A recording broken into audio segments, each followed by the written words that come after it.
আলহামদুলিল্লাহি রাব্বিল আলামিন ওয়া সাল্লাল্লাহু ওয়া সাল্লাম আলা নবিয়িনা মুহাম্মাদিন ওয়া আলা আলিহি ওয়া সাহবিহি আজমাইন। আমাদের আজকের ক্লাস হচ্ছে গোসল এবং তায়াম্মুমের উপর। আমরা তাহারার সংজ্ঞায় বলেছিলাম যে তাহারা অর্থ হচ্ছে দুইটা জিনিস থেকে আমাদেরকে মুক্ত হতে হবে। একটা হচ্ছে হাদাস আর একটা হচ্ছে নাজাসাত। নাজাসাত নাপাক বস্তু, এগুলো ধুয়ে ফেলার মাধ্যমে বা অন্য যে কোনো প্রক্রিয়ায় নাপাক বস্তুগুলো থেকে আমরা আমাদের দেহ, পোশাক এবং সালাতের স্থানকে পরিচ্ছন্ন করার মাধ্যমে আমরা তাহারাত অর্জন করি। হাদাস আমরা বলেছিলাম দুই প্রকার, ছোট হাদাস এবং বড় হাদাস। ছোট হাদাস দূর করার জন্য আমাদেরকে অজু করতে হয়। অজু সংক্রান্ত আমাদের আলোচনাগুলো শেষ হয়েছে, কিভাবে অজু করতে হবে, কখন কখন অজু করতে হবে এবং অজুর ক্ষেত্রে অজু ভঙ্গকারী বিষয়গুলো কি কি ইত্যাদি। অতএব আমরা ছোট হাদাস কীভাবে দূর করতে হবে এই সংক্রান্ত আলোচনা শেষ করেছি। বাকি রয়েছে আমাদের বড় হাদাস দূর করতে হবে কিভাবে, এই সংক্রান্ত আলোচনা। এই আলোচনাটা আমরা গোসলের অধ্যায় করব এবং এরপর ছোট বা বড় হাদাস পানির মাধ্যমে কেউ যদি দূর করতে সক্ষম না হয়, তার যে বিকল্প ব্যবস্থা অর্থাৎ মাটি ব্যবহারের মাধ্যমে পবিত্র হওয়া, সেই বিষয়টা সম্পর্কে আলোচনা করব তায়াম্মুমের অধ্যায়ে। এই দুইটা অধ্যায় আজকে আমরা শেষ করব ইনশাআল্লাহ। আল্লাহ সুবহানাহু ওয়া তাআলার কাছে সাহায্য প্রার্থনা করে আমরা শুরু করছি। আপনারা যারা আমার টেলিগ্রাম চ্যানেলে সাবস্ক্রাইব করেননি, অবশ্যই সাবস্ক্রাইব করবেন, কারণ এখানে সমস্ত অ্যানাউন্সমেন্ট এবং কোর্স নোট ইত্যাদি এগুলো শেয়ার করা হয়। আমি আপনাদেরকে অনুরোধ করব যে লেকচারের পাশাপাশি অবশ্যই বইটা আপনারা পড়বেন, কারণ অনেক ছোট ছোট মাসালা আছে যেগুলো আমরা লেকচারে আলোচনা করি না, সেগুলো আপনারা প্রয়োজনের সময় সে বইতে পাবেন। আপনারা যারা বইটা হাতে পেয়েছেন অথবা আমাদের টেলিগ্রাম গ্রুপে সূচিপত্র দেওয়া আছে, সেখানে দেখবেন যে আসলে প্রত্যেকটা মাসালা সূচি দিয়ে উল্লেখ করা আছে, পৃষ্ঠা নম্বর। কাজেই আপনার দৈনন্দিন জীবনে অনেক সময় অনেক ধরনের মাসালার প্রয়োজন পড়বে, সেই মাসালাগুলো খুব সহজে ইনশাআল্লাহ সূচিপত্র দেখে আপনি একদম পৃষ্ঠা নম্বরে চলে যেতে পারবেন এবং বের করতে পারবেন। এই বইটা এই কারণে আমি আপনাদেরকে অনুরোধ করব যে এটা অবশ্যই সবসময় আপনাদের সাথে রাখবেন, কারণ সব মাসালা আমাদের সবসময় মনে নাও থাকতে পারে। আমার নিজের ক্ষেত্রেই আমি বলতে পারি যে আমি যেই মাসালাগুলো মানুষকে হয়তো পড়িয়েছি অথবা আলোচনা করেছি, কারোর সাথে শেয়ার করেছি, তার সত্ত্বেও আমি নিজেই এই মাসালাগুলো ভুলে যাই। এই জন্য যে কোনো জ্ঞান যদি আমরা খুব গভীরভাবে আয়ত্ত করতে চাই, তাহলে আমাদের এবং যুগে যুগে এটা আলেমরা বলে এসেছেন এবং করে এসেছেন এবং ছাত্রদেরকে করিয়ে এসেছেন, সেটা হচ্ছে যে বারবার রিভিশনের মধ্যে রাখা, আলোচনার মধ্যে রাখা, মুযাকারা করা, কাউকে এটা বলা, কাউকে শেখানো। আপনার ছোট পরিধিতে হলে, আপনার নিজের সন্তান সন্ততিও যদি হয়, কারো ভাই বোনও যদি হয়, অথবা স্বামী স্ত্রী পরস্পরকে শেখানোর মাধ্যমে হলেও এই জ্ঞানগুলো চর্চার মধ্যে রাখা উচিত। এবং ইনশাআল্লাহ যেহেতু আমাদের প্রত্যেকটা কোর্সেই হয় কোর্স নোট থাকবে, নয়তো বই থাকবে, নয়তো আমি অন্য কারো বই সাজেস্ট করব, এগুলো আপনারা হাতের কাছে ইনশাআল্লাহ রাখবেন। এবং আমি আশা করি 30 কোর্স শেষ করার পরে এবং এই সমস্ত ম্যাটেরিয়াল যদি আপনার হাতে থাকে এবং আপনারা যদি নিয়মিত রিভিশন দেন এবং আপনার পরিচিতদের মধ্যে যদি এমন অন্তত 2-4 জন হলেও যদি আপনার ছাত্র থাকে, ছাত্র এই অর্থে যে তাকে আপনি এই জিনিসগুলো পৌঁছে দিবেন, আপনি নতুন করে কিছু বানাচ্ছেন তা না, কিন্তু এই জ্ঞানটা আপনি অর্জন করে এটা পৌঁছে দিচ্ছেন, এই কাজটা যদি সারা জীবন করেন, তাহলে আপনার জ্ঞানের ভাণ্ডারে এটা ইনশাআল্লাহ একটা অনেক বড় সম্পদ হবে এবং এর মাধ্যমে আপনি দিনের একটা অনেক বড় খেদমত করতে পারবেন। আমি আপনাদেরকে একটা স্বপ্ন দেখাচ্ছি, যে স্বপ্নটা হয়তো আপনারা এতদিন দেখেননি, কিন্তু এটা কি সম্ভব? আসলে আমাদের 30 কোর্সের মাধ্যমে আমি মনে করি একজন সাধারণ মানুষ হিসেবে আমরা দ্বীনি জ্ঞানের যতটুকু যাওয়া আমাদের পক্ষে সম্ভব, তার অনেকটাই এই 30 কোর্সের মাধ্যমে হওয়া সম্ভব। এবং আমি বলতে চাচ্ছি যে খুব সমাজের জন্য খুব উপকারী একজন ব্যক্তি এবং মুসলিম আপনি হয়ে উঠতে পারেন, এমন একজন ব্যক্তি যিনি জ্ঞানের ভিত্তিতে দিন পালন করেন এবং মানুষকে পথ দেখান, এরকম একজন ব্যক্তি হয়ে ওঠা আপনার জন্য সম্ভব। এই জন্য আমি বলবো যে যাবতীয় কোর্স মেটেরিয়াল এবং বইগুলো আপনার হাতের কাছে রাখবেন, রিভিশন দিবেন, ক্লাসগুলো শুনবেন, প্রয়োজনে একাধিকবার শুনবেন, পরীক্ষা দিবেন। পরীক্ষা দেওয়া, নম্বর পাওয়া, সার্টিফিকেটটা কোনো বড় কথা না, কিন্তু পরীক্ষা দেওয়ার মাধ্যমে আপনার রিভিশন হচ্ছে। এইভাবে আপনি যদি একজন জলজ্যান্ত দিন শিক্ষার্থী হতে পারেন, তাহলে ইনশাল্লাহ আপনার আমার মতো এবং আমিও আপনার আমার মতো সাধারণ মানুষের দ্বারাও মুসলিমরা অনেক উপকৃত হবে। আর এর চেয়ে বড় উপকার আর কি হতে পারে? আপনি একটা মানুষকে সবচেয়ে বড় যে উপকার করতে পারেন, সেটা হচ্ছে তাকে দিন শিক্ষা দেওয়ার মাধ্যমে, তাকে ঈমান শিক্ষা দেওয়ার মাধ্যমে, তাকে পবিত্রতার মাসআলা শিক্ষা দেওয়ার মাধ্যমে, তাকে সালাতের মাসআলা শিক্ষা দেওয়ার মাধ্যমে। পাশাপাশি আপনাকে এই মাসআলাগুলো মানুষের কাছে পৌঁছানোর প্রপার ওয়েও জানতে হবে। সেই জন্য আপনাকে আমাদের আসলে দায়ী হিসেবে আমরা যখন মানুষকে ইসলামের দিকে মানুষকে ডাকবো, তাদের কাছে ইসলামের পৌঁছাবো, আমাদের ওয়েটা কেমন হওয়া উচিত, আমাদের আচরণটা কেমন হওয়া উচিত, এই এগুলো আমাদেরকে শিখতে হবে এবং ইনশাল্লাহ 30 কোর্সের আওতাতে এগুলো আমরা শিখব। যাই হোক, কথা দীর্ঘায়িত না করে আজকের আলোচনার মধ্যে আমরা চলে যাই। বড় হাদাস কখন হয়, এটা হচ্ছে প্রথম পয়েন্ট, অর্থাৎ গোসল ফরজ হওয়ার কারণগুলো কি।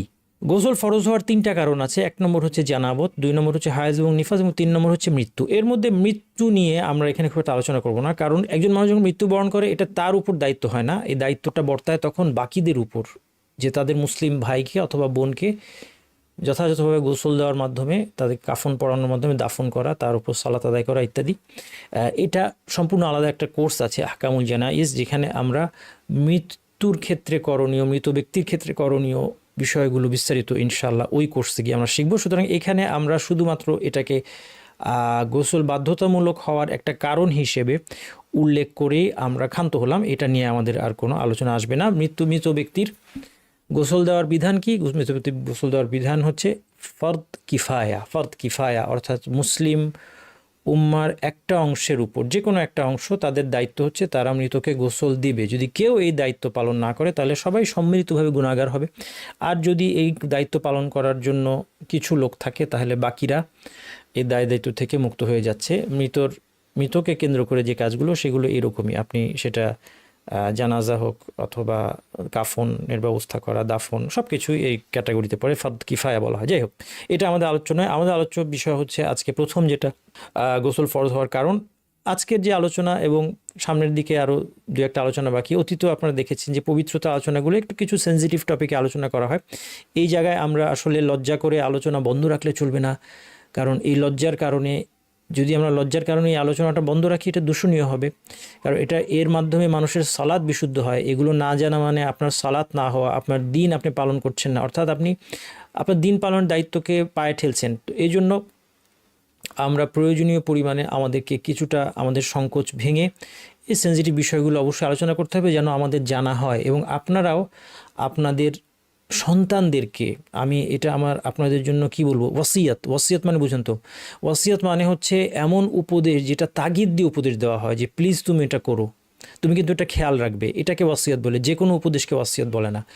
আপনাদের প্রতি আমার ওয়াসিয়াত হচ্ছে আপনারা অবশ্যই আপনাদের সন্তানদেরকে উপযুক্ত বয়সটা কি, এটা তার ম্যাচুরিটি, তার গ্রোথ দেখে আপনি বুঝতে পারবেন যে কখন সময় হয়েছে তাকে এই কথাগুলো বলার।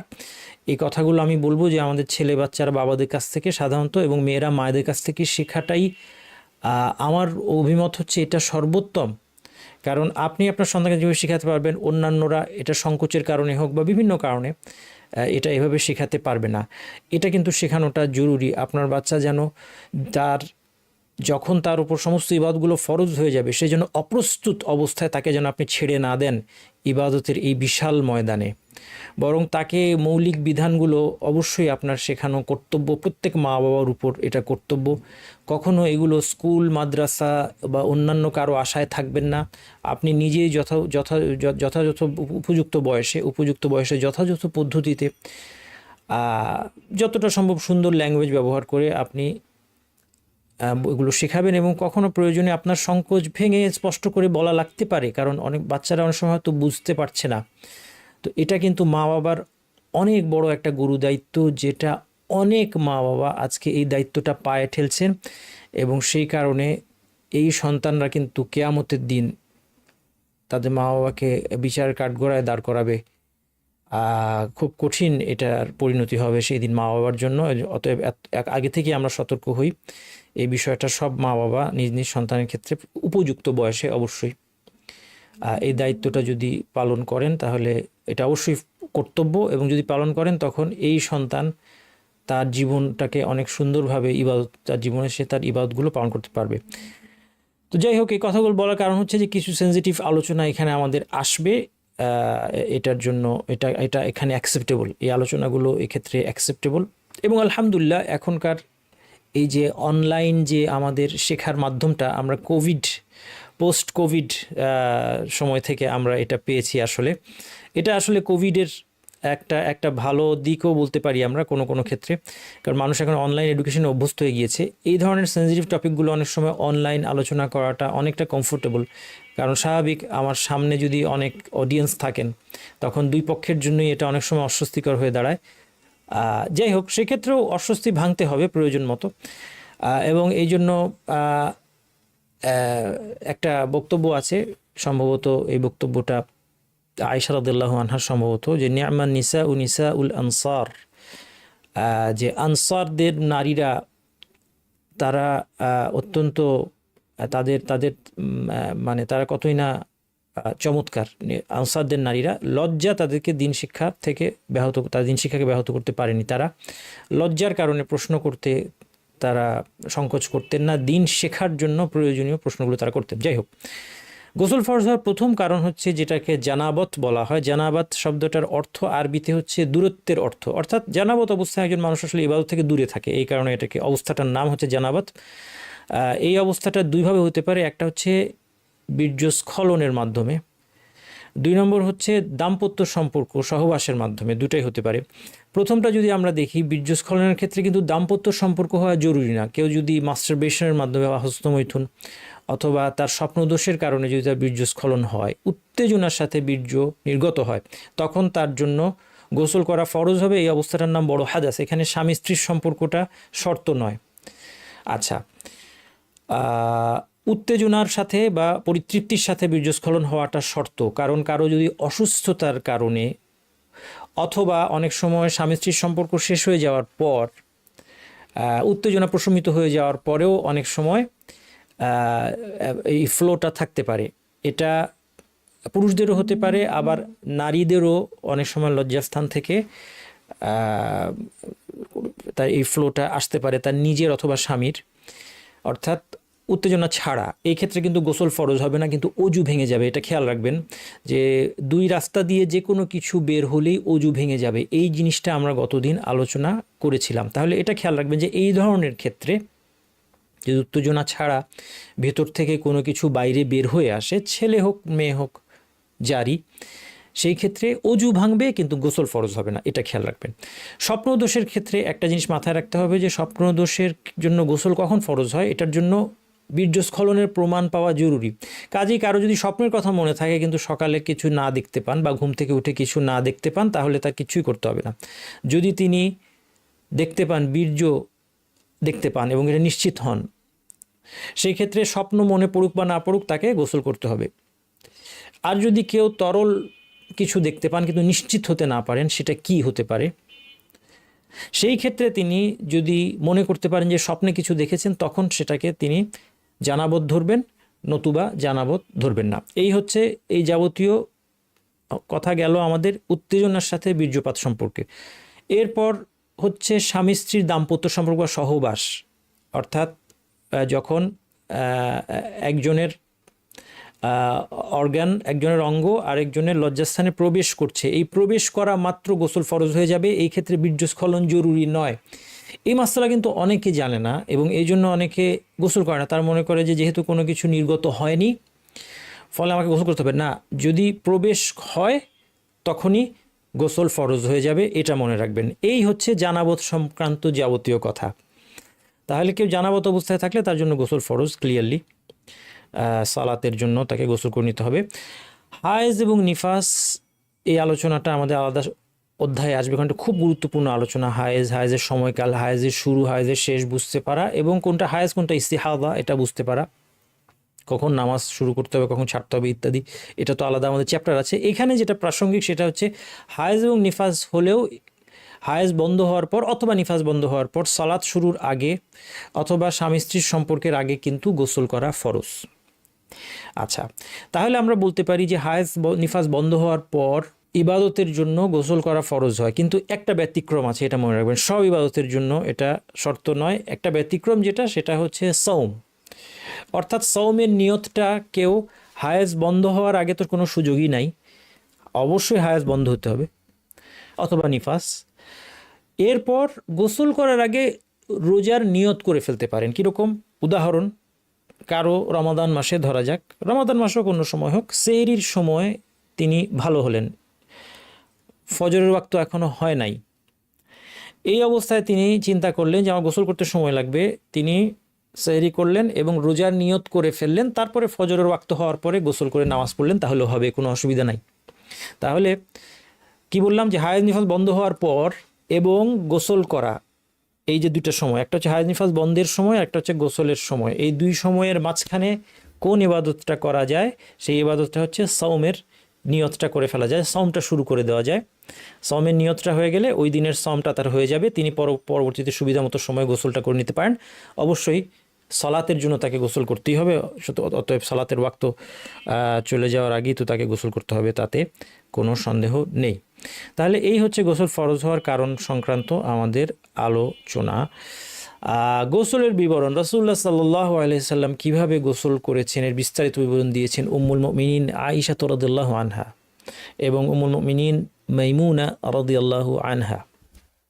এই দুইজন সাহাবিয়া, তারা রাসূল সাল্লাল্লাহু আলাইহি ওয়াসাল্লামের স্ত্রী উম্মুল মুমিনিন, তারা দুজন নবী সাল্লাল্লাহু আলাইহি ওয়াসাল্লাম গোসল বর্ণনা করেছেন। এবং এটা আমরা দেখতে পাই যে দেখেন, ইসলামে নারীদের অনেক বড় মর্যাদা, তারা আমাদের সবার কিন্তু শিক্ষক, কারণ তাদের মাধ্যমে গোসল এবং আরও অন্যান্য সেন্সিটিভ বিষয়, তাদের দাম্পত্য অভ্যাস এবং ঘরের মধ্যে নবী সাল্লাল্লাহু আলাইহি সাল্লাম কী করতেন, কী শিক্ষা দিয়েছেন, কী উদাহরণ রেখে গিয়েছেন, এই সবগুলো আমরা কাদের মাধ্যমে জানতে পারি? রাসূলুল্লাহ সাল্লাল্লাহু আলাইহি সাল্লামের স্ত্রীদের মাধ্যমে, আয়েশা, উম্মু সালামা, মাইমুনা রাদিয়াল্লাহু আনহুন্না, আল্লাহ তাআলা তাদের প্রতি সন্তুষ্ট হন, তারা আমাদেরকে এগুলো শিখিয়ে গিয়েছেন এবং তারা এই বিশাল দায়িত্বটা পালন করবেন। তাদের স্ট্যাটাসটা দেখেন, তারা উম্মুল মুমিনিন, তারা আমাদের মায়েদের মতো। কাজে তাদের কাছ থেকে এগুলো শিখতে লজ্জা নেই। তারা রাসূল সাল্লাল্লাহু আলাইহি সাল্লামের আয়েশা এবং মাইমুন রাদিয়াল্লাহু আনহুমা, তারা দুজনে রাসূলুল্লাহ সাল্লাল্লাহু আলাইহি সাল্লামের যে গোসল বর্ণনা করেছেন সেটা হাদিসটা আপনারা বইতে পাবেন। এখানে আমি জাস্ট পয়েন্ট আকারে বলছি যে প্রথম গোসলের বিবরণ কি? প্রথমে নিয়ত থাকতে হবে। নিয়ত করতে হবে বলার চেয়ে আমি নিয়ত থাকতে হবে বলাটা প্রেফার করি, কারণ অনেকেরই যেটা হয় যে অজুর শুরুতে নিয়ত, গোসলের শুরুতে নিয়ত দেখে তিনি টেনশনে পড়ে যান, অথবা সাওমের জন্য নিয়ত লাগবে, প্রত্যেকটা ইবাদতের জন্য নিয়তের প্রয়োজন হবে, এটা দেখে অনেকে দুশ্চিন্তায় পড়ে যান। আমাকে কি মনে মনে কিছু বলতে হবে? না। আমাকে কি মুখে কিছু বলতে হবে? না, কখনোই না। মুখে বললে কি হবে? আমি গতদিন বলেছিলাম, বিদাত হবে, আপনি গুনাহগার হবেন যদি মুখে বলেন, কারণ আল্লাহ রাসূল সাল্লাল্লাহু আলাইহি ওয়াসাল্লাম এটা করেননি, সাহাবীরা করেননি যে আমি আগামীকাল রোজা রাখার নিয়ত করছি, আমি এখন একটা ফরজ গোসলের নিয়ত করছি, এগুলো কোনো কিছুই না। কিন্তু নিয়ত মানে অন্তরের সিদ্ধান্ত, আর সিদ্ধান্ত ছাড়া, সংকল্প ছাড়া একজন সুস্থ স্বাভাবিক মানুষ তো কোনো কিছুই করে না। আপনি তো গোসল করার জন্যই টয়লেটে গিয়েছেন বা গোসলখানায় গিয়েছেন, টাওয়েল নিয়েছেন, সাবান নিয়েছেন, কথা বা পুকুরে গিয়েছেন। আচ্ছা, তাহলে কেন আদৌ এটা বলার দরকার কি? বলার দরকার আছে কিছু রেয়ার কেসে। আমি ইঙ্গিত দিয়েছিলাম যে বিশেষ করে গোসলের ক্ষেত্রে এটা দরকার হয়। গোসলের সময় আপনার মনে থাকতে হবে যে আপনি জানাবত অবস্থায় আছেন এবং জানাবতটা দূর হয়ে যাক, সেটাও আপনার একটা উদ্দেশ্য। নতুবা যেটা হতে পারে অনেক সময় যে অনেকে গোসল করেন পরিচ্ছন্নতার জন্য, তিনি জানাবত অবস্থায় আছেন, তার খেয়াল ছিল না। গোসল করে পর সালাত যখন আদায় করবেন, তখন উজু করবেন, তখন খেয়াল হলো আচ্ছা আমি যে উজু করবো, আমার তো গোসল ফরজ ছিল, আমি তো গোসল করেছি কিন্তু সেই সময় আমার মনে ছিল না। এই ক্ষেত্রে তাকে কিন্তু আবার এই বড় হাদাস দূর করার জন্য, জানাবত দূর করার জন্য আবার তাকে গোসল করতে হবে। এই নিয়তটা যে শর্ত, এটা জানার ফায়দাটা মূলত এই জায়গায় যে আপনি গোসল করার সময় যদি আপনার মাথায় না থাকে, খেয়াল না থাকে, আপনি শুধু পরিচ্ছন্নতার জন্য, গরম লাগছে, ঠান্ডা হওয়ার জন্য আপনি গোসল করলেন, শরীর ময়লা হয়ে গিয়েছে, ময়লা দূর করার জন্য গোসল করলেন ইত্যাদি, এই ক্ষেত্রে আপনার জানাবতের কথা যেহেতু মনে নাই, সেই জন্য আপনার জানাবত দূর হবে না, এটাই শুধু খেয়াল রাখবেন। এছাড়া এই নিয়ত ছিল কি ছিল না, নিয়ত কীভাবে করব, মনে মনে কিছু বলবো কিনা, মুখে কিছু, এগুলি নিয়ে কোনো ভাববেনই না, কারণ নিয়ত ছাড়া কেউ অজু, গোসল, সালাত এগুলো কোনোটাই করে না। রাসূল সাল্লাল্লাহু আলাইহি ওয়াসাল্লাম প্রথম যে কাজ করতেন গোসলে, তাতে উভয় হাত ধুইতেন কবজি পর্যন্ত, এরপরে বাম হাতে তিনি লজ্জাস্থান ধুতেন এবং এর মধ্যে নাপাকি থাকলে দূর করে নিতেন, এরপর বাম হাতটা মাটি দিয়ে ঘষে আবার পরিষ্কার করে নিতেন। বর্তমানে যেটা সাবান দিয়ে আমরা যে কাজটা করি, সেই কাজটা সেই সময় সাবান হয়তো এত ওয়াইডলি অ্যাভেলেবল ছিল না, এই জন্য মাটি ব্যবহার করতেন হাতকে পরিষ্কার করার জন্য। তাহলে আমরা বর্তমান সময়ে বলতে পারি যে কেউ সাবান দিয়ে সেই কাজটা করতে পারবে, যে প্রথমে বাম হাতে সাবান লাগিয়ে লজ্জাস্থান পরিষ্কার করে নেবে, এরপরে প্রথমে এটা হচ্ছে সুন্নাহ, অজু করবে। এর সব কিছু বাধ্যতামূলক নয়, আমরা দেখব কতটুকু বাধ্যতামূলক। এখন আমরা কমপ্লিট, যেটা কেউ যদি কমপ্লিট গোসল করতে চায়, সে একই সাথে নিয়ত করছে যে সে জানাবত দূর করবে এবং নবী সাল্লাল্লাহু আলাইহি সাল্লামের সুন্নাতের অনুসরণ করবে, এর আলাদা সওয়াব রয়েছে। যে যেভাবে রাসূল সাল্লাল্লাহু আলাইহি ওয়াসাল্লাম শিখিয়েছেন ঠিক সেভাবে আমি করব, ফরজটা তো করবই, এবং তিনি আরও যেগুলো মুস্তাহাব কাজ করেছেন, রেকমেন্ডেড কাজ করেছেন, না করলেও চলতো, আমার গোসল হয়ে যেত, কিন্তু আমি সব কিছু করতে চাই, তিনি এভাবে গোসল করবেন। অজু করবেন শুরুতেই। অজু করার পর রাসূল সাল্লাল্লাহু আলাইহি ওয়াসাল্লাম যেটা করতেন, চুলের গোড়াটা তিনি ভিজিয়ে নিতেন, পানি নিয়ে তিনি আঙ্গুল চালিয়ে চুলের গোড়াটা ভিজেছে এটা এনশিওর করতেন মাথায় পানি ঢালার আগে। কেননা রাসূল সাল্লাল্লাহু আলাইহি সাল্লামের চুল অনেক ঘন সুন্দর চুল ছিল, সেটা ভিতরটা তিনি ভিজিয়ে নিতেন, এনশিওর করতেন যে চামড়া ত্বকটা ভিজেছে। তাহলে এটা একটা কন্ডিশন যে মাথার ভিতরে কিন্তু পানিটা ত্বকে পৌঁছাতে হবে। তারপর তিনি মাথায় 3 বার পানি ঢালতেন, এরপর বাকি শরীর ধুয়ে ফেলতেন। আগে ডান দিক ধোয়া পরে বাম দিক ধোয়া, এটা এই 2 হাদিসের মধ্যে আসে নাই স্পষ্টত, কিন্তু জেনারেল একটা প্রিন্সিপাল আছে। একটা হাদিসে আয়েশা রাদিয়াল্লাহু আনহা বলেছেন, যে হাদিসটা আমরা আগেই পেয়েছি, কি কানা নবী সাল্লাল্লাহু আলাইহি ওয়াসাল্লাম ইউজিবুহু, নবী সাল্লাল্লাহু আলাইহি ওয়াসাল্লাম পছন্দ করতেন তায়াম্মুন, ডান দিক থেকে শুরু করা, ফি তানাউলিহি, জুতা পরার সময়, ওয়া তারাজ্জুলিহি, চুল আঁচড়ানোর সময়, এবং ওয়া তুহুরিহি ওয়া ফি শানিহি কুল্লি, পবিত্রতার ক্ষেত্রে এবং সকল বিষয়। তাহলে পবিত্রতার ক্ষেত্রে ডান দিক দেখে যেহেতু তিনি পছন্দ করতেন, এই জন্য এই মূলনীতির আলোকে বলা যায় যে যেমন গায়ের পানি ঢালার সময় ডান দিক আগে তারপর বাম দিক, এভাবে ডান দিকের সাইডগুলো অঙ্গগুলো আগে ধোয়া, এটা আপনার গোসলের একটা সুন্নাহ। যদিও এইটা সরাসরি আপনারা আয়েশা বা মাইমুনা রাদিয়াল্লাহু আনহা হাদিসের মধ্যে পাবেন না। তাহলে এইটাই হচ্ছে গোসলের কমপ্লিট বিবরণ। এর মধ্যে গোসলে বাধ্যতামূলক অংশ কি আছে এটা আমরা দেখি। প্রথমত নিয়তটা বাধ্যতামূলক। আমরা বললাম যে নিয়তটা যদি কোনো কারণে না থাকে, যে জানাবতে গোসল এটা মনে নাই, অথবা হায়েজ নিফাস বন্ধ হয়েছে এখন গোসল করতে হবে এই কথাটা মনে নাই, শুধু পরিচ্ছন্নতার জন্য গোসল করলো ইত্যাদি, তখন কি হবে না, জানাবতটা দূর হবে না। সমগ্র দেহে পানি পৌঁছানো, এটা হচ্ছে গোসলের অন্যতম কন্ডিশন। দেহের প্রত্যেকটা জায়গায় পানি পৌঁছাতে হবে। এবং এটার সাথে রিলেটেড যেটা থার্ড পয়েন্ট, যে দেহে যতগুলো চুল আছে, আমরা অজুর সময় ঘন মুখ চেহারার উপর যেই আমাদের চুল বা দাড়ি ইত্যাদি, এগুলোকে ঘন আর পাতলা 2 ভাগে ভাগ করেছিলাম। গোসলের সময় এই ভাগ হবে না কোনো। গোসল যেহেতু অজুতে কিছুটা সহজতার ব্যাপার আছে, কারণ অজু ঘন ঘন করা হয়, গোসল যেহেতু এত ঘন ঘন করা হয় না, এই জন্য গোসলে খেয়াল রাখবেন আপনার দেহে যে কোনো ধরনের চুল বা লোম পশম যাই থাকুক, ঘন হোক পাতলা হোক, এর পুরোটা ভিজতে হবে এবং এর নিচের চামড়াটা ভিজতে হবে, নিচের ত্বকটাও ভিজতে হবে, এবং সেই চুল লোম যা আছে ইনসাইড আউট ভালো মতো ভিজিয়ে আমাকে গোসল করতে হবে। একমাত্র ব্যতিক্রম হচ্ছে জানাবতের গোসলের ক্ষেত্রে নারীদের বেনি না খোলার বিধান। কেন এটা এই ব্যতিক্রমটা বুঝিয়ে দিচ্ছি। উম্মু সালামা রাদিয়াল্লাহু আনহা তিনি জিজ্ঞাসা করলেন, কুলতু ইয়া রাসূলুল্লাহ ইন্নী ইমরাআতুন আশুদ্দু দফরা রাসি, তিনি বলছেন যে আমি বেনি শক্ত করে বেঁধে রাখি, আফা আনকুদুহু লিগুসলিল জানাবা, আমি জানাবতের গোসলের জন্য এই বেনিটাকে আমার খুলে নিতে হবে? তিনি বলেছেন লা, রাসূল সাল্লাল্লাহু আলাইহি ওয়াসাল্লাম বললেন লা ইন্নামা ইয়াকফিকি, তোমার জন্য এটাই যথেষ্ট, খুলতে হবে না, তোমার জন্য এটাই যথেষ্ট। আনতাহসিয়া আলা রাসিকি সালাসা হাসায়াতিন, 2 হাতের 3 আজলা পানি তুমি মাথায় ঢালবে। সুম্মা তুফিদিনা আলাইকিল মা, এরপরে পুরো শরীরে তুমি তোমার পানি প্রবাহিত করবে। তাতহুরিন, এইভাবে তুমি পবিত্রতা অর্জন করবে, এটাই তোমার জন্য যথেষ্ট হবে।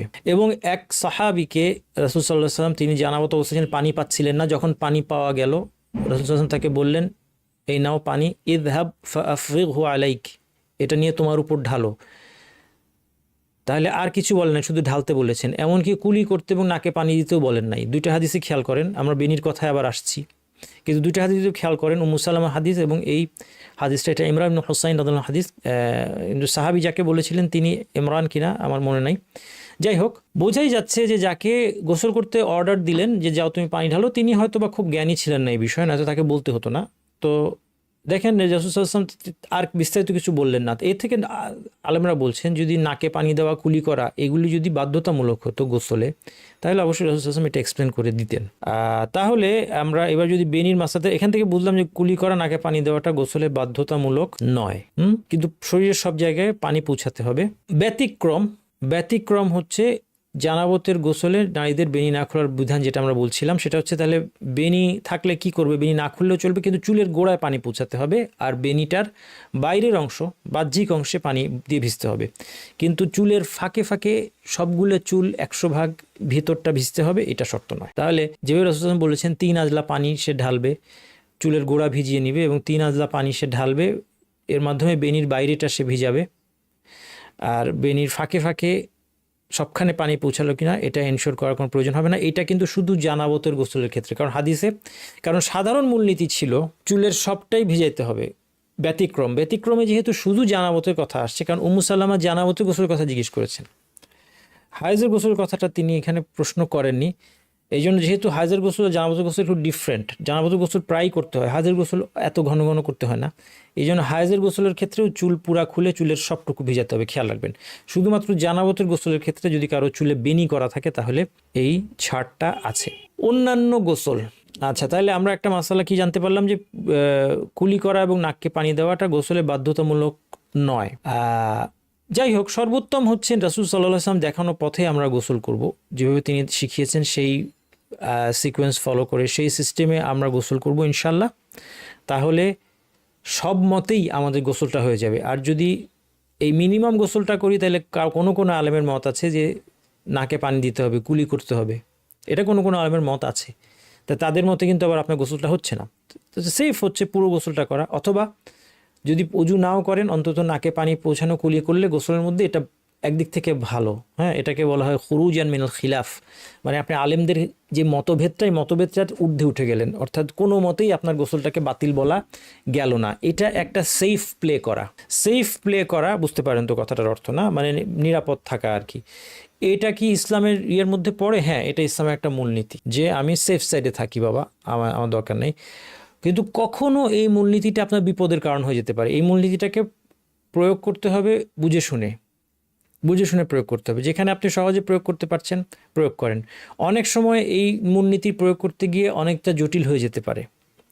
হ্যাঁ, মানে এখানে, কারণ এটার কোনো শেষ নাই, আপনি কত সেফ সাইডে থাকবেন এটার কিন্তু আসলে দেখা যাবে যে শেষ নাই। অনেক মাসালা আছে, অসংখ্য মাসালায় আপনি দেখবেন যে খুব বেশি নিরাপদ থাকতে গিয়ে, মানে সব আলেমের মতে যেন আমার ইবাদতটা নিখুঁত হয়, এটা করতে গিয়ে অনেক মাসালায় আপনি জটিলতার মধ্যে পড়ে যাবেন। জটিলতা থেকে অন্য সমস্যা জন্ম নিবে, হয়তো আপনার মধ্যে ওয়াসওয়াসা তৈরি হবে, আপনি দেখা যাবে অন্যান্য ইবাদত ব্যাহত হয়ে যেতে পারে। তখন আমি ইনশাল্লাহ উদাহরণ ইয়ে করে আমি দেখাতে পারবো। যেমন ধরা যাক কথা যে খাবার নিয়ে যদি আপনি খুব বেশি কি করেন, ওয়াসওয়াসার মধ্যে পড়ে যান যে আপনার যারা আমাদের পশুগুলো জবাই করছে তারা আসলে বিসমিল্লাহ বললো কিনা, ধরেন আপনার মনের মধ্যে চিন্তা জাগলো। সাধারণ মূলনীতি হচ্ছে যে মুসলিমদের দেশে আপনার এটা জিজ্ঞেস করার দরকার নাই যে তুমি কি বিসমিল্লাহ বলেছো।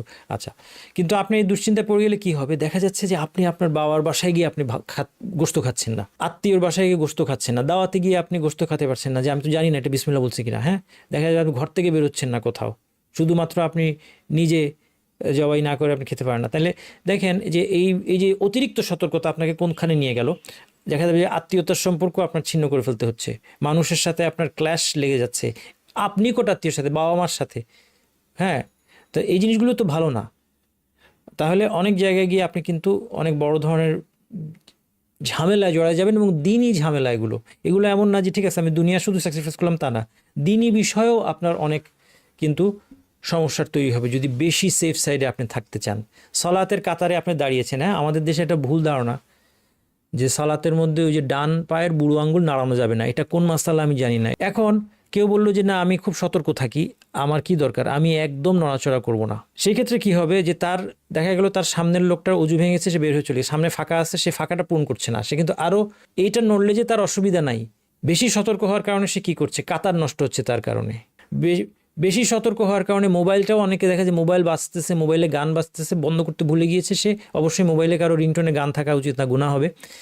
এরপর ধরেন কথা এইরকম শয়তান এসে আমার মনে হয় ওই সময় এই দুষ্টুগুলোকে মনে করে যে এখন ওকে ফোন দেও, নামাজে আছে, ও বন্ধ করতে ভুলে গিয়েছে, যেন সবার নামাজটাকে নষ্ট করা যায়। এরপর সে অতিরিক্ত সতর্ক হতে গিয়ে তখন কি করে, ওইটা টিপে যে বন্ধ করে দিতে পারবে সে, এবং এটা খুব পারবে না, ওর জন্য ওয়াজিব এটা বন্ধ করা। অতিরিক্ত সতর্ক হতে গিয়ে সে মানুষের নামাজ নষ্ট করছে। এখন আমরা যেটা বলছি যে অন্যান্য গোসল কি আছে, ইসলাম গ্রহণের গোসল। ইসলাম গ্রহণ উপলক্ষে কি গোসল করতে হবে? বাধ্যতামূলক নয়, কারণ রাসূলুল্লাহ সাল্লাল্লাহু আলাইহি ওয়াসাল্লাম অনেক সাহাবী ইসলাম গ্রহণ করেছেন, অনেকে ইসলাম গ্রহণ করেছেন। রাসূলুল্লাহ সাল্লাল্লাহু আলাইহি ওয়াসাল্লাম যদি এটা বাধ্যতামূলক হতো তিনি বলে দিতেন যে অবশ্যই তোমরা ইসলাম গ্রহণ করলে গোসল করবে। আবার দেখা গিয়েছে কেউ করেছেন গোসল, কিন্তু রাসূল সাল্লাল্লাহু আলাইহি ওয়াসাল্লামের আদেশ কোনো বিশুদ্ধ সনদে আমার জানা মতে প্রমাণ হয়নি যে তোমরা ইসলাম গ্রহণ করলে গোসল করো, এই ধরনের কিছু। যেহেতু আদেশ প্রমাণিত হয়নি, সেই হিসেবে এই গোসলটাকে বলা যাবে যে এটা উত্তম, কিন্তু এটা বাধ্যতামূলক নয়। জুমুয়ার গোসল নিয়ে অনেক বড় মতভেদ। জুমুয়ার গোসল ওয়াজিব কিনা অধিকাংশ আলেম, চার মাযহাব সহ অধিকাংশ আলেমের মতে জুমুয়ার দিনের গোসলটা সুন্নাহ মুআক্কাদা, অত্যন্ত এমফাসাইজ সুন্নাহ, এটা করা দরকার। যদি আমরা হাদিসগুলো দেখি, এটা ওয়াজিব হওয়ার একটা মত আছে, এই মতের পক্ষে দলিল খুব শক্তিশালী। কিন্তু অন্যদিকে অপরপক্ষের যে চার মাযহাবের যে দলিল সেটাও শক্তিশালী। আমি ব্যক্তিগতভাবে যদি আমাকে জিজ্ঞেস করেন, আমি হচ্ছে একদম এখন মাঝামাঝি। আমি একসময় মনে করতাম মুস্তাহাব হওয়া বা উত্তম, মানে ওয়াজিব না, এই মতটা স্ট্রং, এটা আমি অনুসরণ করতাম একসময়। তারপর আমার মন চেঞ্জ হয়েছে। মানুষের মন চেঞ্জ হয়, এটা দূষণীয় না, কারণ পড়াশোনা করতে করতে মন চেঞ্জ হয়। তারপর একসময় মনে করতাম এটা ওয়াজিব। এরপর এখন রিসেন্টলি আমি সিদ্ধান্ত নিতে পারি না এই বিষয়টা। সেফ সাইডে থাকতে আমি চেষ্টা করি। অতএব সেফ সাইডে থাকতে আপনারা যারা জুমায় উপস্থিত হবে তার জন্য উচিত জুমার দিনে গোসলটা করে নেওয়া, যেহেতু খুব স্ট্রংলি, এবং এখানে মতভেদটা খুব স্ট্রং। একই হাদিস দিয়ে দুই পক্ষ দলিল দিয়েছে, একই হাদিস। সেই হাদিস থেকে যারা বলছে ওয়াজিব তারা বলছে দেখো যে এই হাদিস থেকে বোঝা যাচ্ছে ওয়াজিব, আরেক দল বলছে এই হাদিস থেকে বোঝা যাচ্ছে এটা ওয়াজিব না। বিস্তারিত আলোচনা আমি গেলাম না, কারণ এত বিস্তারিত আলোচনার স্কোপ আমাদের নাই। আপনার বইয়ের মধ্যে এর পক্ষে বিপক্ষে দলিলগুলো পাবেন। এরপর আপনার ঈদের, তাহলে জুমার গোসলটা অবশ্যই সুন্নাহ মুআক্কাদা, ওয়াজিব কিনা এটা নিয়ে মতভেদ আছে। আমরা চেষ্টা করব এটা যারা মসজিদে উপস্থিত হয় তাদের জন্য, এটা অন্য মহিলাদের জন্য, যে মসজিদে যারা আসবেন না তাদের জন্য নয়, যারা মসজিদে আসবেন তাদের জন্য। এবং এখানে আমরা কারণটা বুঝতে পারি যে এখানে যেহেতু মানুষ জমায়েত হবে, এখানে যদি শরীর থেকে দুর্গন্ধ আসে তাহলে অনেকের কষ্ট হবে। ঈদের সালাতের পূর্বে গোসলটাও রাসূল সাল্লাল্লাহু আলাইহি ওয়াসাল্লাম থেকে প্রমাণিত হয়নি, সাহাবীদের আমল থেকে প্রমাণিত আছে, এবং মোটামুটি ঐকমত্য আছে যে এটা উত্তম, মুস্তাহাব। ইহরামের পূর্বে মুস্তাহাব, হজ উমরার ইহরামের পূর্বে গোসল মুস্তাহাব। আরাফার দিনের গোসল সাহাবীদের আমল দ্বারা বর্ণিত, এবং কেউ কেউ বলেছেন এই ব্যাপারে আলেমরা একমত, ইজমা আছে। অজ্ঞানতা থেকে সচেতন হলে, কেউ অজ্ঞান হয়ে পড়ার পর রাসূল সাল্লাল্লাহু আলাইহি ওয়াসাল্লাম গোসল করেছেন, এটা উত্তম মুস্তাহাব। পরিচ্ছন্নতার জন্য গোসল করা সাধারণভাবে মুস্তাহাব, উত্তম। কিন্তু যদি কারো এত ময়লা হয়ে যায়, শরীর দুর্গন্ধ হয়, অন্যদের কষ্ট হবে, এরকম হয়, বা বিশেষত তিনি যখন মসজিদে যাবেন অথবা মানুষের সাথে জমায়েত হবেন, অন্যদের কষ্ট হবে, এরকম ধরনের গন্ধ হলে তখন ওয়াজিব হয়ে যাবে। এটা ইসলামের একটা চমৎকার সৌন্দর্য। ওয়াল্লাযীনা ইউযুনাল মুমিনিনা ওয়াল মুমিনাতি বিগাইরি মাকতাসাবু ফাকাদ ইহতামালু বুহতানা ওয়া ইসমান মুবিনা, এই আয়াতটা সূরা আহজাবের আয়াত, আমি প্রায় সময় বলি যে যারা আল্লাহ তাআলা এই আয়াতে কাদেরকে তিরস্কার করেছেন, যারা তাদের শাস্তির হুমকি দিয়েছেন, যারা মুমিন নরনারীকে বিনা দোষে কষ্ট দেয়। এটা খুব সাংঘাতিক একটা বিষয়, এটা আমাদেরকে ভাবতে হবে। এটা যদি মানুষ রিয়েলাইজ করতো, কোনো পর্যায়ে মানুষ কোনো রকম জুলুম করতে পারতো না। জুলুম তো নয়, আমার দুর্গন্ধে একজন কষ্ট হবে, এটা নিয়েও সে শঙ্কিত হতো। তো সেই জন্য ইসলাম পরিচ্ছন্নতা ধর্ম, সৌন্দর্য, এটা ইসলাম একটা বিরাট সৌন্দর্য। এই জন্য এই অবস্থায় যখন আপনার দুর্গন্ধে আরেকজন কষ্ট পাবে, তখন আপনার জন্য গোসল করাটা কি হয়ে যাবে? আপনার গোসল করাটা বাধ্যতামূলক হয়ে যাবে। সাধারণভাবে পরিচ্ছন্নতার গোসলটাও উত্তম গোসল, মুস্তাহাব গোসল। কিছু মাসালা, জানাবত অবস্থায় সালাত এবং কোরআন তেলাওয়াত নিষিদ্ধ। সালাত নিষিদ্ধ, এটা খুব স্পষ্ট। কোরআন তেলাওয়াত যে জানাবত অবস্থায় নিষিদ্ধ, এর পক্ষে সাহাবীদের থেকে দলিল আছে। কিন্তু জিকির করতে পারবেন, এবং জিকির হিসেবে কোরআনের আয়াত অংশ পাঠ করতে পারবেন। যেমন কেউ যদি জানাবত অবস্থায় ঘুমিয়ে যেতে চায়, অজু করে নেওয়া উত্তম। এরপর সে জানাবত অবস্থায় সে কি আয়াতুল কুরসি পড়তে পারবে ঘুমানোর আগে, অথবা সূরা বাকারার শেষ দুই আয়াত, এগুলো পড়তে পারবে? এগুলো তো কোরআনের অংশ। হ্যাঁ, এখানে পড়তে পারবে, এই জন্য যে সেটা সে জিক্রের নিয়তে করছে, এটা কোরআন তেলাওয়াতের নিয়তে সে করছে না, এই জন্য এটা সে করতে পারবে। সূরা ইখলাস, ফালাক, নাস এগুলি সে পড়তে চাচ্ছে জানাবত অবস্থায় জিকির হিসেবে, সকাল সন্ধ্যার জিকির, অথবা ঘুমানোর আগে, এটা সে করতে পারবে। ঠিক আছে। জুনুব ব্যক্তির মসজিদে অবস্থান, খাওয়া, ঘুমানো, এই কাজগুলোর আগে অজু করে নেওয়াটা উত্তম। পুনরায় কেউ যদি মিলিত হতে চায় স্বামী স্ত্রী, তাহলে একবার মিলিত হওয়ার পর পুনরায় মিলিত হওয়ার পূর্বে অজু করে নেওয়া উত্তম। তাহলে এই আমাদের গোসলের মাসালাগুলো শেষ। এখন আমাদের সত্য মিথ্যার পৃষ্ঠাটা আসবে। আপনার তাড়াহুড়া করে কিন্তু কেউ একটা একটা করে উত্তর দিবেন না। হ্যাঁ, এবার চলেন আমরা দেখি সঠিক উত্তর কে দিতে পারছেন। 3 এবং 5 এটা হচ্ছে সঠিক। জানাবতের একমাত্র কারণ সহবাস, এটা ঠিক নয়, কারণ আমরা দেখেছি উত্তেজনার সাথে বীর্যস্খলন হলেও জানাবত হবে, সহবাস যদি নাও হয়। 2 নম্বর, হায়েজ বন্ধ হওয়ার পর গোসলের পূর্বে কোনো ইবাদতে বৈধ নয়, আমরা দেখেছি যে রোজা রাখা যাবে, রোজার নিয়ত করা যাবে। 3 নম্বর, গোসলের শুরুতে উজু না করলেও গোসল হবে, এটা আমরা দেখলাম। 4 নম্বর, কেউ জানাবতের কথা ভুলে গিয়ে গোসল করার পর অজু করে নিয়ে সালাত আদায় করতে পারবে না, কারণ সে জানাবতের কথা মনে ছিল না, কাজেই তাকে আবার গোসল করতে হবে। জানাবতের গোসলে দেহের সর্বত্র পানি পৌঁছানো বাধ্যতামূলক, এটা খুবই ক্লিয়ার, এটা যে সঠিক। জানাবত বা হায়েজের গোসলে নারীদের বেনি খোলা জরুরি নয়। আমরা বলেছি যে শুধু জানাবতের গোসলে বেনি খোলা জরুরি নয়, কিন্তু হায়েজের গোসলে বেনি খোলা, হায়েজ নিফাজের গোসলে বেনি খোলা জরুরি। জুনুব ব্যক্তি অজু না করলে ঘুমানোর আগে আয়াতুল কুরসি পড়তে পারবে না, এটা ঠিক না, কারণ ঘুমানোর আগের আয়াতুল কুরসিটা কি? ঘুমানোর আগে আয়াতুল কুরসিটা হচ্ছে জিকির হিসেবে, সেটা সে পড়তে পারবে, এটা আমরা মাত্রই আলোচনা করলাম। এই হচ্ছে আমাদের গোসল সম্পর্কে আলোচনা শেষ। এবার আমাদের তায়াম্মুম নিয়ে আলোচনা করতে হবে। তায়াম্মুম হচ্ছে অজু এবং গোসল দুইটাই বিকল্প, ছোট বা বড় হাদাস দুইটাই তায়াম্মুমের দ্বারা দূর করা যাবে। কখন? এটা আমাদেরকে দেখতে হবে। যেই সমস্ত ক্ষেত্রে তায়াম্মুম করবে, এই সমস্ত ক্ষেত্র হচ্ছে 6টা ক্ষেত্র। 1 নম্বর হচ্ছে পানি না পেলে, যে কোনো জায়গায় পানি অ্যাভেলেবল না হলে, সালাতের ওয়াক্ত হয়ে গিয়েছে, সে যেহেতু পানি নাই, সে তায়াম্মুম করে নিয়ে সালাত আদায় করতে পারবে। 2 নম্বর হচ্ছে পানি ব্যবহারে অক্ষমতা। অক্ষমতা বলতে আমরা বোঝাচ্ছি অসুস্থ হয়ে যাবে পানি ব্যবহার করলে, অথবা মারা যেতে পারে, অঙ্গহানি, অথবা কোনো ক্ষতি হবে। এটা মনে রাখবেন, যে কোনো সময় যখন সিদ্ধান্ত নিতে পারবেন না, আপনি প্রশ্ন করবেন নিজেকে যে ক্ষতি হবে কিনা। ইসলাম ক্ষতি অনুমোদন করে না, লা দারার ওয়ালা দিরার। ইসলাম কোনো ক্ষতি অনুমোদন করে না। এই জন্য যখনই পানি ব্যবহারে কারো ক্ষতি হবে, রোগ বেড়ে যাবে, ক্ষত শুকাতে দেরি হবে ইত্যাদি, যে কোনো ক্ষেত্রে সে কী করতে পারবে? তায়াম্মুম করতে পারবে। এবং এখানে বাড়াবাড়ি করার কিছু নাই। এখানে অনেকে বাড়াবাড়ি করেন, তিনি মনে করেন যে তার মনে হয় ইবাদতটা পরিপূর্ণ হলো না, মনে হয় সওয়াব কম হলো না। আল্লাহ তাআলা সহজতা দিয়েছেন এটা নেওয়ার জন্য, এবং আল্লাহ এটা পছন্দ করেন। হ্যাঁ, ইন্নাল্লাহ ইউহিব্বু আন তু'তা রুখাসুহু কামা ইউহিব্বু আন তু'তা আযাইমুহু আও কামা ক্বালা আলাইহিস সালাতু ওয়াস সালাম। যে আল্লাহ তাআলা এটা ভালোবাসেন, যে যেমন যেগুলো আল্লাহ বাধ্যতামূলক করেছেন এটা যেমন নিতে হবে, এটা মানতে হবে, তেমনি রুখসা যেগুলো আছে, সহজতা, এই সহজতাটা মানুষ নেক, এটা আল্লাহ পছন্দ করেন। এবং কারো যদি ক্ষতির আশঙ্কা থাকে পানি ব্যবহার করলে, এবং তারপর সে তায়াম্মুম না করে, ক্ষতির আশঙ্কা প্রবল, হ্যাঁ, ক্ষতির আশঙ্কা প্রবল একদম, বা নিশ্চিত ক্ষতি হবেই, পানি ব্যবহার করলে ক্ষতি হবেই, নিশ্চিত যদি হয়, তখন সে যদি তাও সে বলে যে আমি সতর্কতামূলকভাবে পানি ব্যবহার করব, তখন সে কি হবে? গুনাহগার হবে। ক্ষতি নিশ্চিত হলে তার জন্য তায়াম্মুম করা ওয়াজিব। রোজা রাখলে ক্ষতি হবে, নিশ্চিত হলে রোজা ভাঙা কি হবে? বাধ্যতামূলক হবে। এটা ইসলামের বিধান, মনে রাখবেন। এবং অনেক সময় আপনার মুরব্বী বয়স্ক মানুষদেরকে এটা বুঝাবেন, যদি নিশ্চিত হয়। নিশ্চিত না হলে আলাদা কথা, তারপরেও বুঝাবেন যে সহজতাটা নেওয়া ভালো। আশঙ্কা আছে, সহজতা নাও।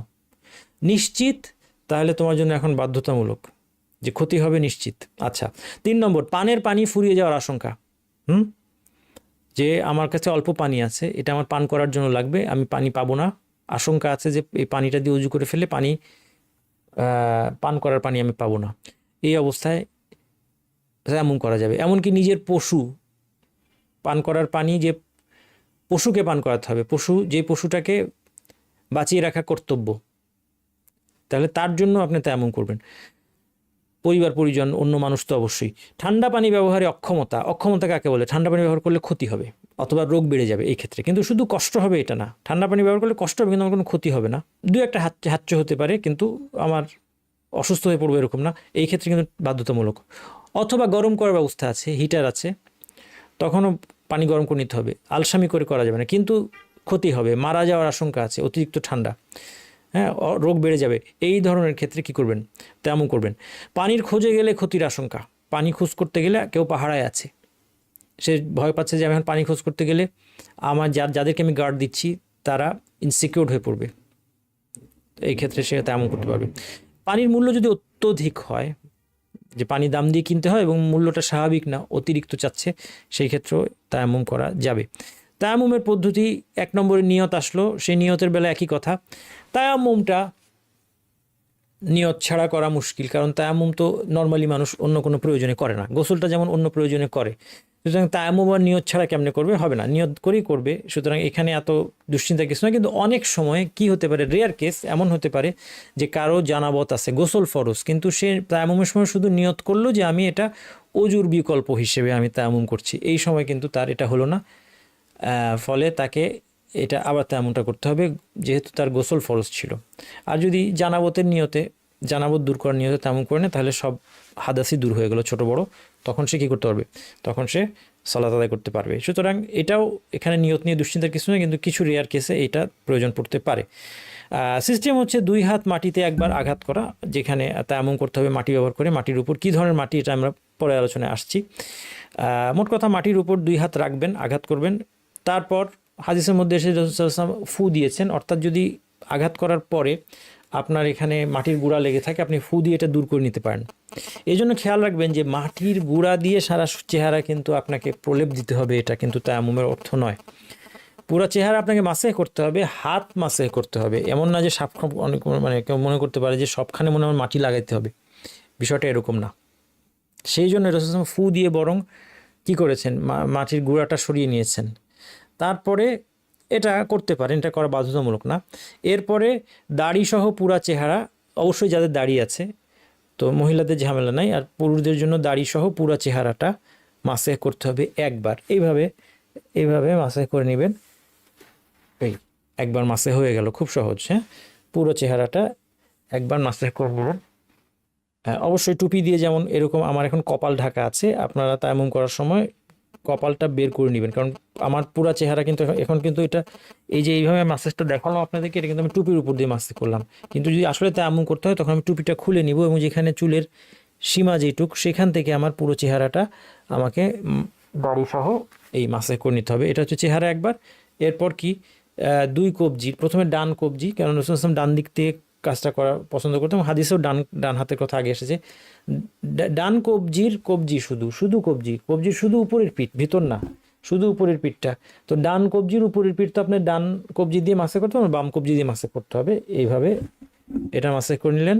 এরপরে ডান কবজি ব্যবহার করে বাম কবজিটা মাসেহ করে নিলেন। এবং কবজি মাসেহ করার জন্য বা হাত মাসেহ করার জন্য আপনাকে আবার মাটিতে বাড়ি দেওয়ার প্রয়োজন নেই। তাহলে মাটিতে আঘাত কয়বার? একবার।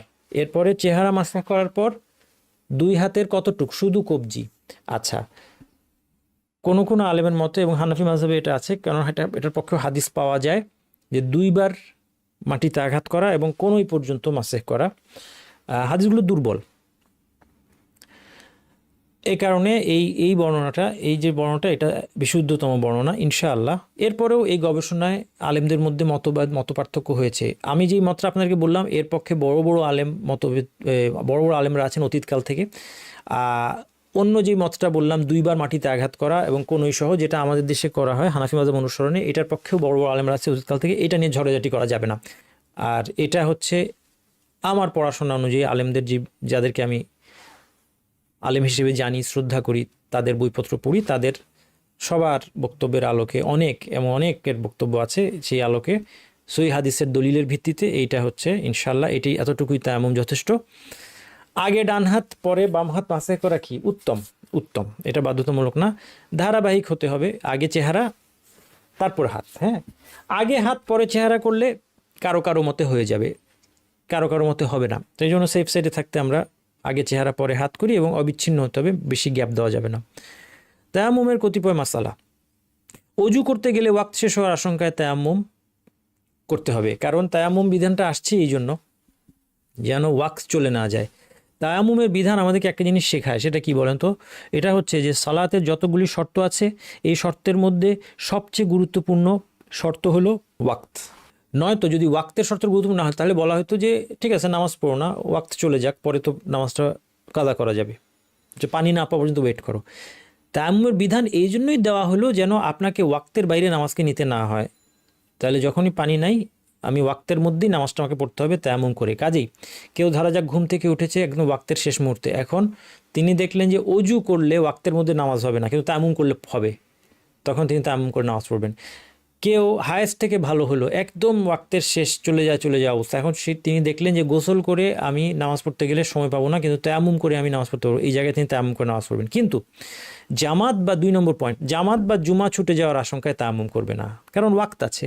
কাজে জামাত ছুটে যাক, আমাকে অজু করে, যদি জামাত ছুটেও যায় আমাকে অজু করে সময় মতো নামাজ পড়লেই হবে, জামাত আমি ছেড়ে দিব। জুমা ছুটে যাওয়ার ভয় থাকলেও আমি সেই জন্য তায়াম্মুম করব না, প্রপারলি অজু করব।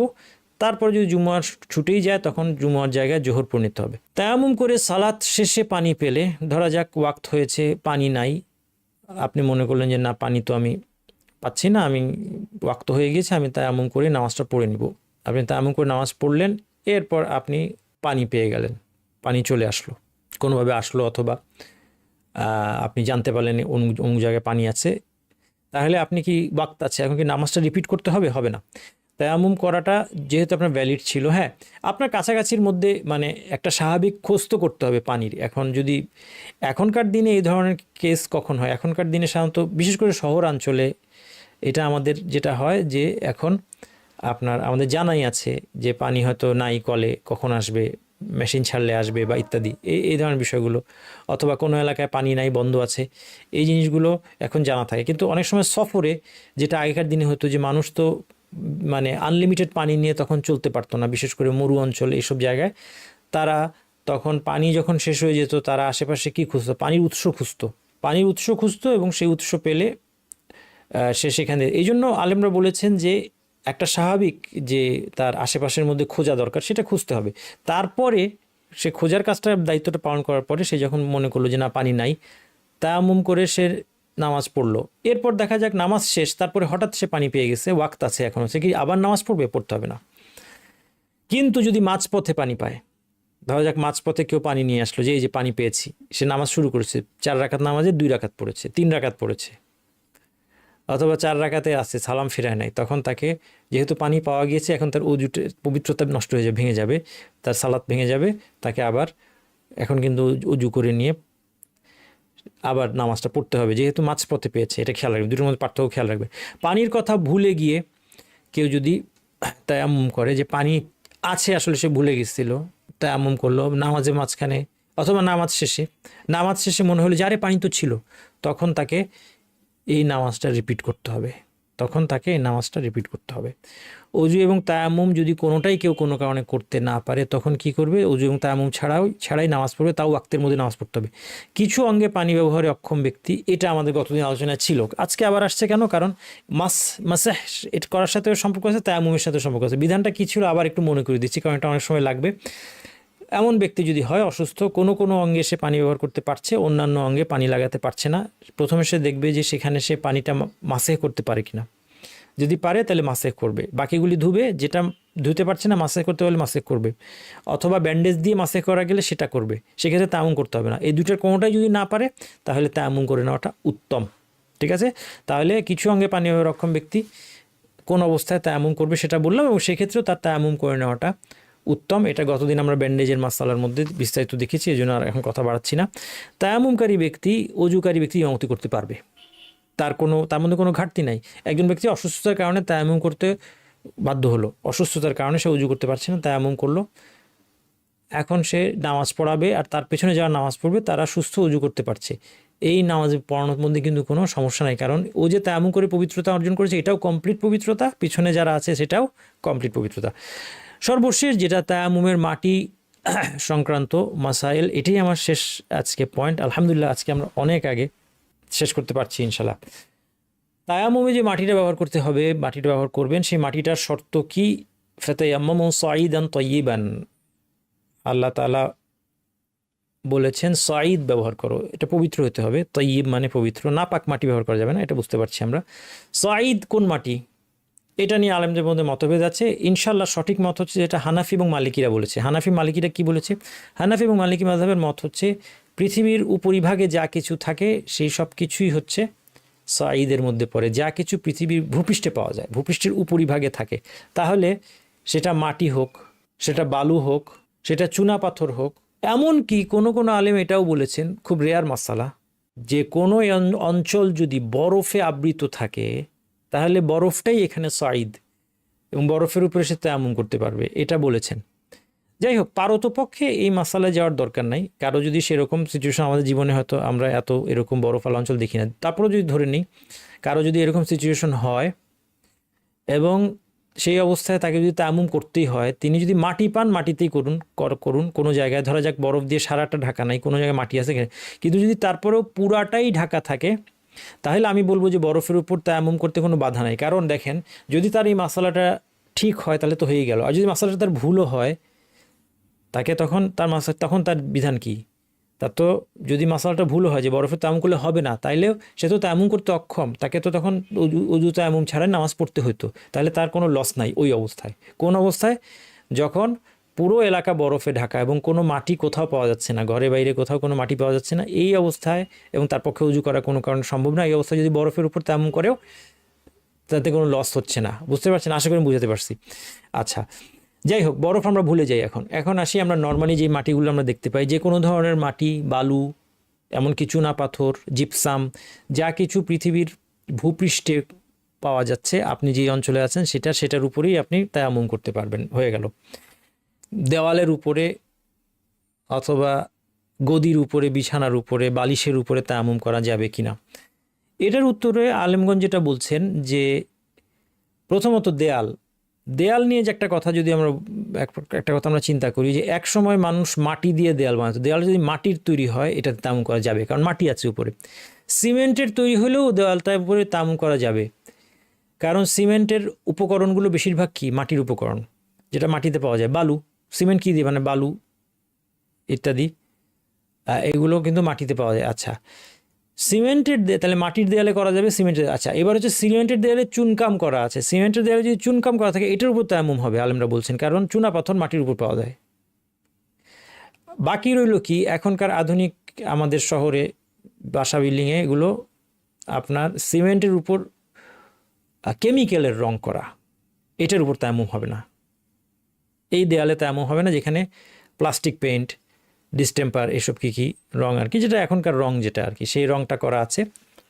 কারণ এখন তো শুধু চুনকাম করা দেওয়াল আর মানুষ ব্যবহার কম করে হয়তো বা, এইটার উপর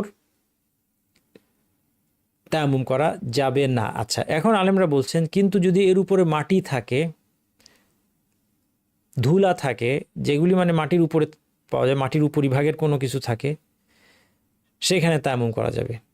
তাহলে কারো যদি কোন বাসায় গদি আছে, বালিশ আছে, এর উপরে মাটি আছে, অথবা ধুলা বলছেন অনেকে, তারপরে দেওয়ালের উপর ধুলা মাটি, তাহলে এর উপর তায়াম্মুম করা যাবে। আচ্ছা, কিন্তু এই মাসালায় একটা ঝামেলা আছে, এটা হচ্ছে আলেমদের কথা, কিন্তু এই মাসালায় একটা ঝামেলা আছে, এই বিষয়ে স্পষ্টত কোনো আলেমদের দিক নির্দেশনা আমি পাই নাই, এই জন্য আমার একটু কনফিউশন আছে। বাট কনফিউশনটা আপনাদেরকে আমি বলি, সেটা হচ্ছে যে আমাদের শহরে এখন, শহরে তো আপনি এমনিতেই যদি খুব ঢাকা না থাকে রুম, এসি রুম ঢাকা আছে সারাদিন, এরকম না হলে আপনার খুব পরিচ্ছন্ন জায়গা হলে তো একটাও ধুলা পেলেন না, কিন্তু নতুবা দেখা যায় যে দেওয়ালের উপর, টেবিলের উপর, সব জায়গায় কি ধুলার স্তর পড়েছে।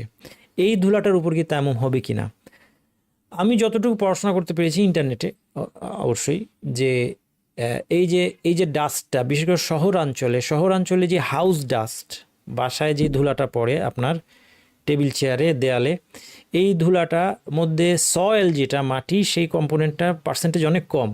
এটার মধ্যে আপনার মৃত চামড়া, আমাদের যে চামড়াগুলো মরে যায়, তারপর বিভিন্ন ধরনের কেমিক্যাল, তারপরে বিভিন্ন গাছের আপনার কি বলে, পরাগ বলে, রেণু বলে, এই ধরনের আরও অনেক কিছু বেশি পরিমাণে থাকে। আর সেখানে সয়েল যেটা, মানে আমরা মাটি থেকে যত দূরে, আমাদের হাউস ডাস্ট, ঘরের ধুলায় মাটির পরিমাণটা তত কম, ধরেন 10%। যদি এই ধুলার মধ্যে আমি বলি যে 10% 20% একটু বাড়ায় ধরলাম, যে কারণ আমাদের ধরেন ঢাকা শহরে আমি যেখানে বসে আছি, আমার আশেপাশে আসলে মাটি তো খুব বেশি নাই। তো এখন আমার প্রশ্ন হচ্ছে যে আমার এই টেবিলে অথবা আমার দেওয়ালে যদি ধুলা থাকে, সেখানে যদি আমি বলি যে 20% হচ্ছে কন্টেন্ট, হচ্ছে যেটা পৃথিবীতে সয়েল হিসেবে পাওয়া যায়, মাটি হিসেবে ভূপৃষ্ঠের উপরিভাগে, আর বাকি সব কিছু হচ্ছে যেগুলো বলি ডেড স্কিন, তারপরে অন্যান্য কেমিক্যাল, আপনার জলবায়ু বা বাতাস থেকে যে সমস্ত পার্টিকেল নেমে আসছে, বিভিন্ন ধরনের পার্টিকেল, কার্বন টার্বন অনেক কিছু হতে পারে, তারপর পোলেন হতে পারে, যেটা রেণু, পরাগ, এগুলো, সেই ক্ষেত্রে এটা দিয়ে তায়াম্মুম হবে কি না, এটা নিয়ে আমার যথেষ্ট সন্দেহ আছে।